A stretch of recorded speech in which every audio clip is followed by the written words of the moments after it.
The fragrance of selfless love that has drawn the world into one family. The truth of an eternal message that has been revealed through every act and word. The fulfillment in service that has been taught by relentless sacrifice. The Lord's own life is indeed His message.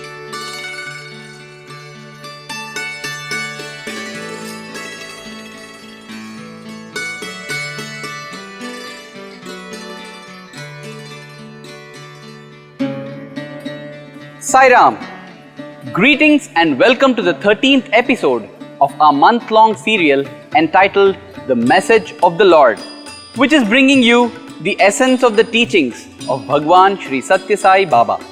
During the last few episodes, we have been focusing on the hospitals established by Swami and the wonderful as well as unique service they have been rendering to the poor and needy. Undoubtedly, these hospitals fulfill a promise that Baba made way back in 1947 when he promised to help the poor and the distressed and wipe out their tears. But there is also a larger message that Baba is sending to all of us through his hospitals. Today, we shall focus largely on that message. But before we do that, there is a tiny little gap that we must fill, and that concerns Swami's mobile hospital project, which is a marvel and institution in itself. It must be stressed that Swami's mobile hospital is quite different from the standard medical camps that are a regular feature of the Sai Seva world, not only in India but also all over the world. This mobile hospital is something some of you might have seen parked way back at the end of Sai Kulwant Hall. From the outside, it looks like a big bus. But inside, it is a different story altogether. It is a small hospital on wheels with an X-ray, a Doppler ultrasound scanner, and a small lab. This mobile hospital has been in operation since 2006 and has made a sea change to the lives of villagers around Puttaparthi. However, it is not the van itself that has brought about the change, but the amazing spirit of service, dedication, and single-pointed devotion of one wonderful doctor which has made all the difference. That doctor's name is Narasimhan. He volunteered to work on this mobile hospital project in 2006 when Baba launched it. And with the hospital bus, he has made magic. How? Firstly, he has attracted many other doctors to join him in the village service he was engaged in. The team that goes out on every trip has at least 40 members, which includes doctors and paramedical staff. But his roster has more than 300 people on call who take turns and come to Puttaparthi. And some of those who have volunteered are very experienced doctors who have a very good practice elsewhere or are professors in leading medical colleges. So there you see one aspect of Swami's message. Your service must inspire others to join and enlarge the mission. Let's now see how the hospital service operates. Basically, it caters more than 70 villages around Puttaparthi. During the first 15 days of every month, the mobile hospital visits these villages in turn, one village a day. About 15 doctors accompany the bus during every trip. When the bus reaches its destination, the locals who are eagerly waiting welcome it like an honored guest, for it is truly a lifeline for not only those living in the village to which the bus goes, but also a cluster of hamlets around that village. Thus, the hospital serves many more people than it might actually appear to. All the patients requiring attention wait in a shamiana, while outpatient consultation is organized in a set of rooms in the local school. While patients take their turn, those waiting are kept engaged in various ways. Firstly, they are given a lot of advice about how to keep the body healthy. Here, Dr. Narasimhan takes the lead and does his job with great passion. He also tells them about do's and don'ts and what is important, and also recruits local volunteers to get involved in implementing preventive methods. For example, former smokers and alcoholics are regularly used by him to warn the public about the dangers of smoking, drinking, and chewing tobacco. He also takes in young volunteers to keep an eye on many things, like making sure people observe the lessons that they are taught. This local involvement is very important, for it transforms the hospital from their hospital to our hospital. All records of visits, consultations, and treatment given are maintained in the computer database, so that when the hospital comes again for its visit, the follow-up becomes much easier. This is where the hospital is very different from a medical camp, where patients come and are served like people coming to a soup kitchen. Doctors find this particularly satisfying because when they come the next time, they want to know how their prescription is working. The diagnostic facilities in the hospital, plus the number of experts coming along with the bus, also make a huge difference to the locals. For them, such facilities never come to their doorstep. At best, they are available in a few hospitals here and there in towns some distance away. And everywhere the focus is on money. One should not forget to mention that while waiting, the patients are not only shown educative films but also film clips on Swami.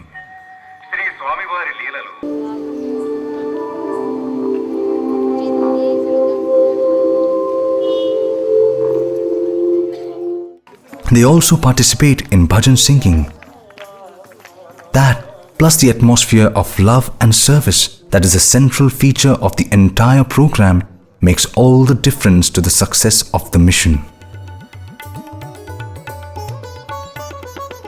So, let's put down the various factors that make this hospital so unique and amazingly successful. First, of course, there is Swami, who did something unique. In India, idols from temples are taken out in procession so that the old and the disabled can worship from their homes. In this case, Swami says to the villagers, "Don't worry, if you cannot go to a hospital, I will bring the hospital and doctors to you." Next, since the service is free, that removes a huge worry from the minds of the poor people. Swami always says, when you serve, ask what the service has done to you. In this case, Dr. Narasimhan has taken his service so seriously that he has inspired dozens of other doctors to come to Puttaparthi to serve in the mobile hospital program. Now that magnification is something that Baba constantly induces by giving so much love himself. Moreover, doctors of this roving hospital not merely examine and treat, but also advise and guide. And through this process, they make people give up various bad habits. What is even more important, they make the locals get involved. Above all, they bring to the entire process a spiritual ambience that pervades the entire mission. Let's now look a little deeper into all this, especially how a simple thing like this is far more significant than it appears.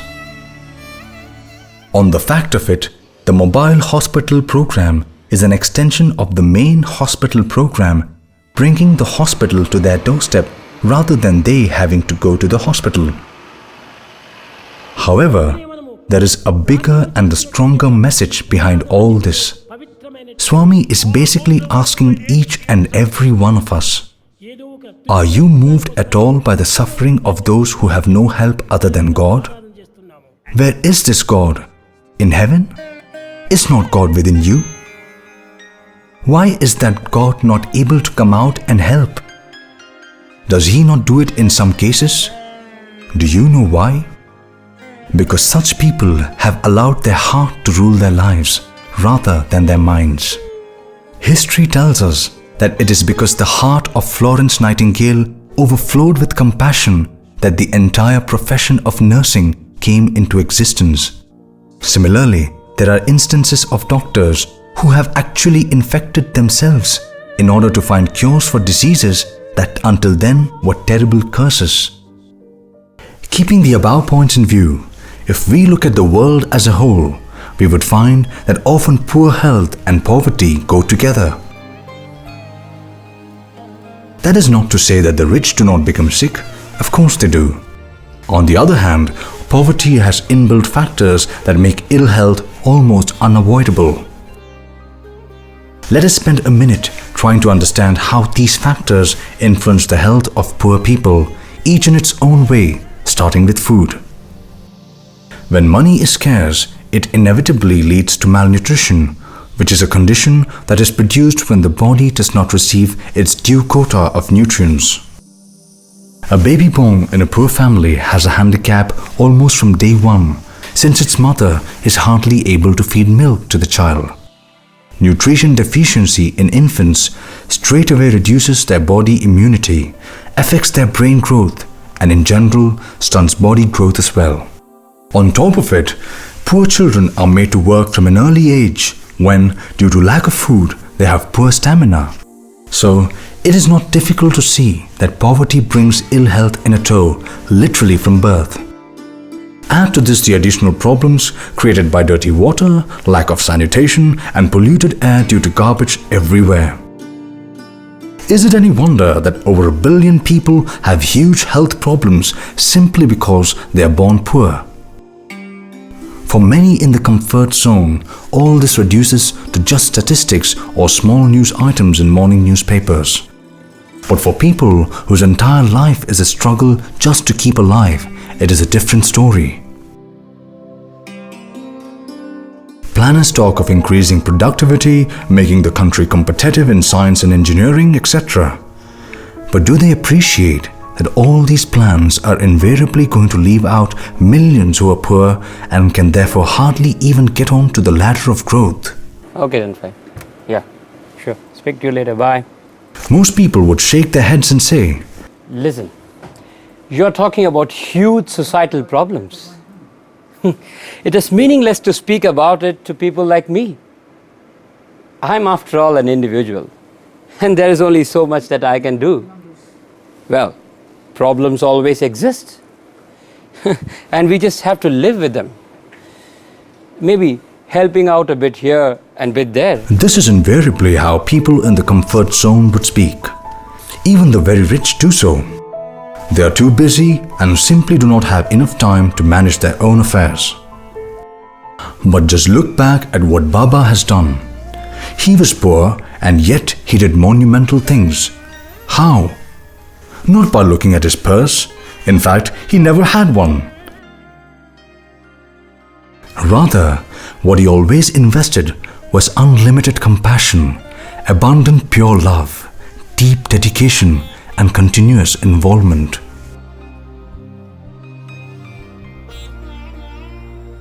Love is a great and powerful magnet. With it, one becomes many, and then there is synergy among the many.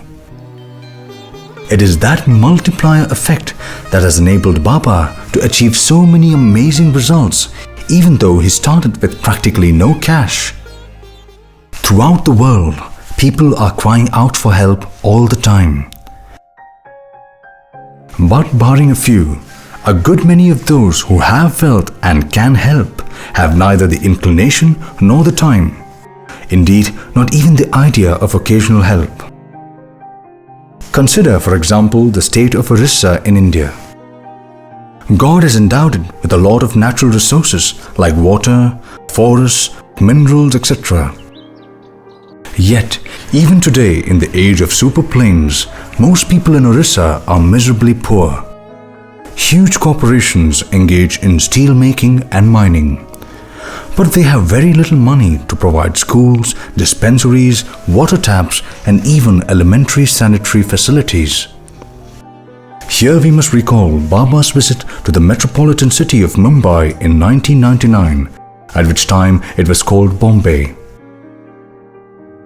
There, Swami was given a reception at the Corporate Stadium in South Bombay, a prestigious area. Welcoming Swami, speaker after speaker said, "Baba, Bombay is in deep trouble. There is absolutely no safety. We cannot go for early morning walks as we used to. Our children are not safe while going to school. There is so much crime. The situation is becoming unbearable. You alone can save us. Please do. We are looking to you." Hari Hari Hari Hari Smarana Karo. Hari Hari Hari Hari Smarana Karo. Swami said in the discourse that he gave later, "I have carefully heard all that you have said, but just reflect on this. Well-to-do people in this city live in skyscrapers. Have you ever looked down from your balconies? If you did, you would see slums everywhere. You get water in the taps in your homes. These people have no homes and no taps. Your children can go to school. Their children have to go and work. If you fall sick, you can get treated in a hospital. If they fall sick, which hospital would treat them if their sickness is serious? Have you ever spent 1 minute thinking about their problems and difficulties? So many of you have gathered here to tell me about your problems.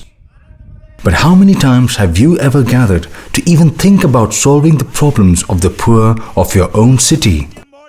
Baba never minces words and speaks out his mind, irrespective of who the listener is, provided the listener needs to be taught the basics. Swami thus told his Bombay audience, "Bombay is the stomach of India. When the stomach gets upset, it affects the whole body. Thus, when the poor have innumerable problems and you do not bother to do anything about it, the effect of those problems would also reach out to you. The sooner you learn about this elementary fact and do something about it, the better it is for you."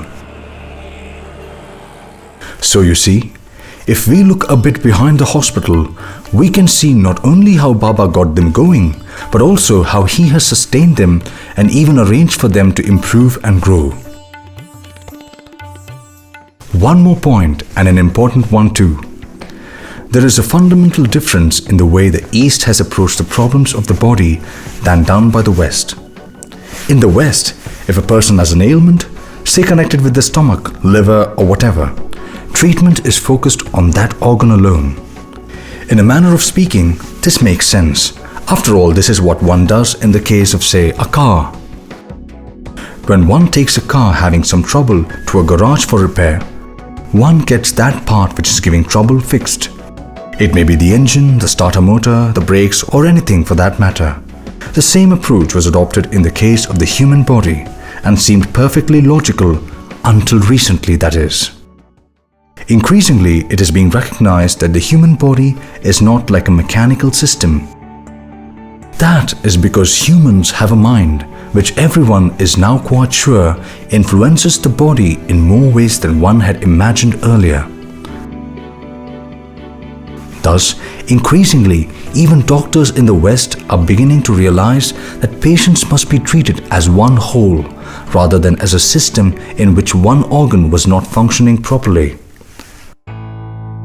One doctor who has taken this much seriously than many others is Dr. Mitch Krukov of Durham in North Carolina.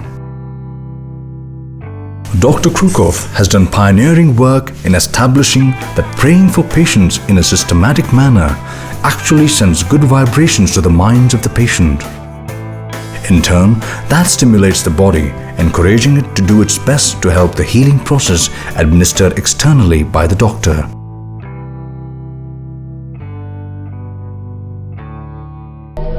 Mitch Krukov is one of my heroes. Here's an individual who's established himself in the challenging realm of hard science, taking one step extra into that uncharted plane of religion and spirituality. Patients and staff believe that they are working in God's hospital. They are being cared for in God's hospital. The energy in this hospital is really a healing energy. There's an atmosphere around the staff as they do their work, a joy. You could imagine a hospital for Christians where Jesus physically walked around.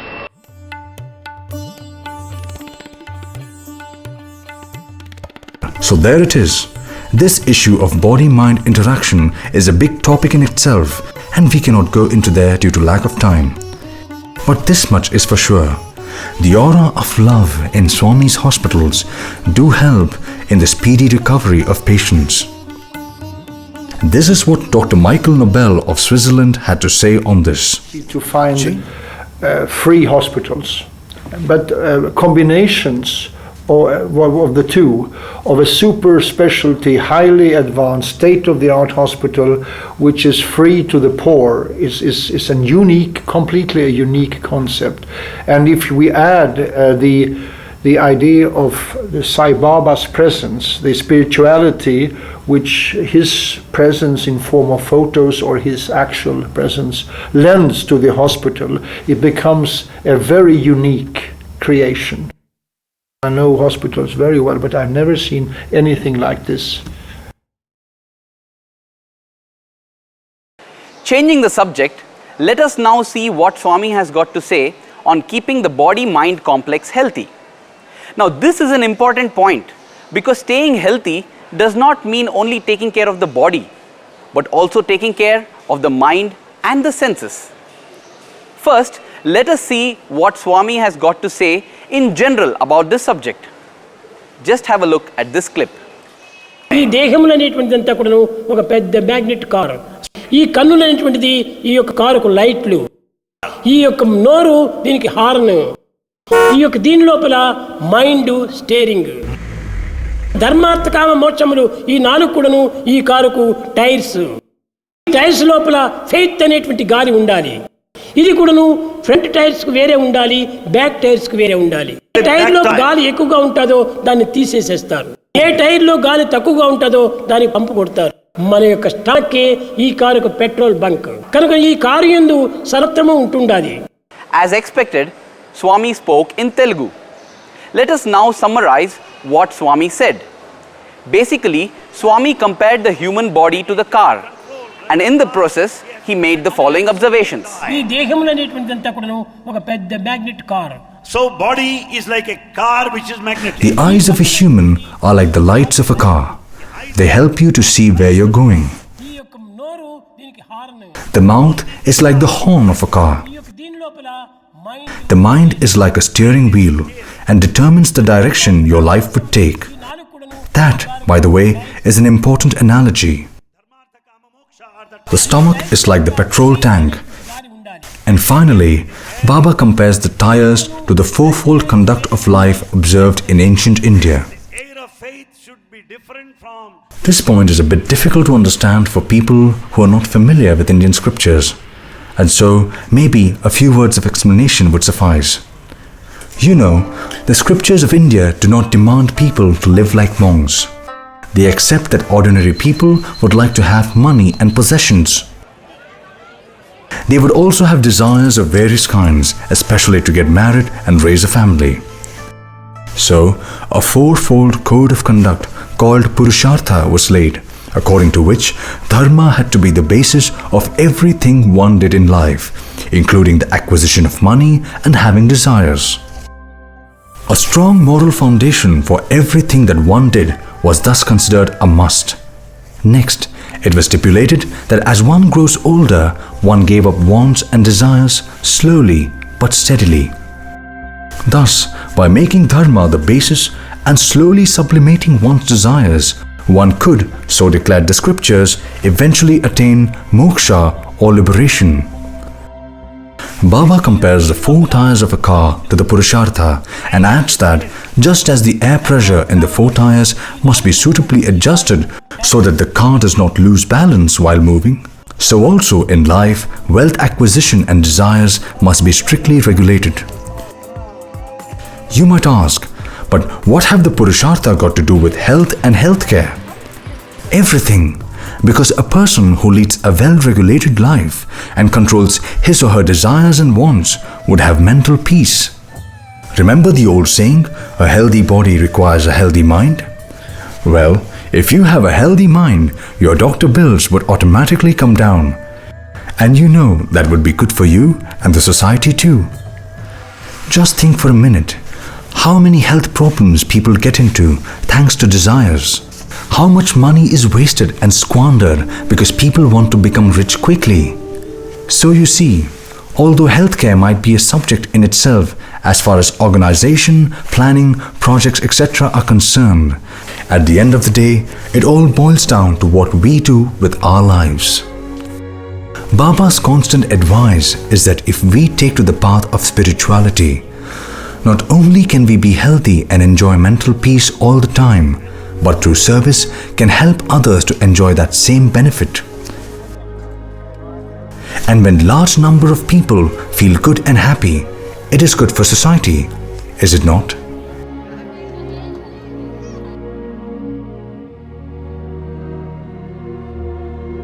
Take a look. Just by his very presence, Swami is able to fill so many with so much happiness.